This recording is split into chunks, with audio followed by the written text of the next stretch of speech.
Le samedi 14 juillet 2018, un week-end chargé de culture dans le monde universitaire qui aura laissé ses empreintes à l'université de Parakou. L'ethnie Otamari dans les amphithéâtres de l'université de Parakou en 2001 n'a jamais caché son devoir de militer pour la solidarité, l'union afin de s'entraider entre étudiants. L'association des étudiants Beta Maribé ASEB, créée donc en 2001 pour favoriser la cohésion, développer l'esprit de fraternité, œuvrer pour la participation des étudiants dans la gestion effective des affaires estudiantines et lutter contre l'esprit de division du régionalisme au sein des étudiants à l'université de Parakou. Notre avenir est en jeu.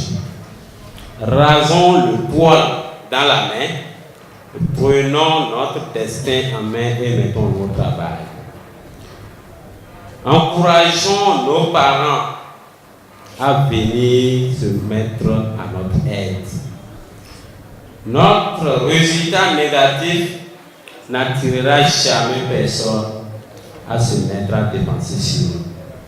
Et je voudrais mettre au cœur pour les étudiants qu'il ne s'agit pas seulement d'avoir les moyens pour étudier, mais d'avoir la modestie pour pouvoir réussir ses études. Cette année, la journée de l'étudiant Otamari à Parakou a connu la présence effective du Dr Jean-William Ntia, parrain de l'événement, accompagné d'une forte délégation depuis Natengou jusqu'au haut lieu du savoir à Parakou. Ce tangouma démontre que les étudiants Beta Maribé ont des difficultés d'hébergement de nouveaux bacheliers, le problème d'encadrement de ceux-ci pour améliorer les résultats annuels, le harcèlement sexuel au lieu du soutien des aînés. On a un déficit dans tout.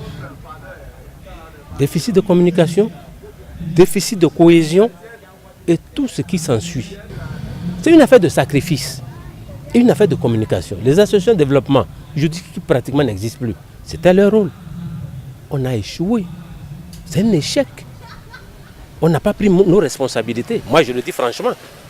Alors, il finit les cours, il ne sait pas où aller dormir. Vous voulez qu'il continue d'étudier? Il ne peut pas. D'abord, il n'a rien à manger.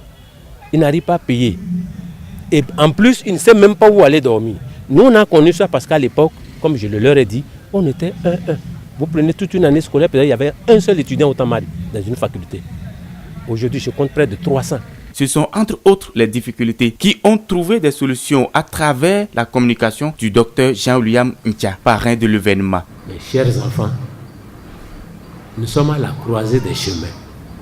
Un seul appel, armez-vous de courage. Vous n'avez pas de choix, vous n'avez pas autre patrie. Votre sketch, tout ce que vous avez dit ici, a tout retracé. Ça ne vient que de vous, pas de moi.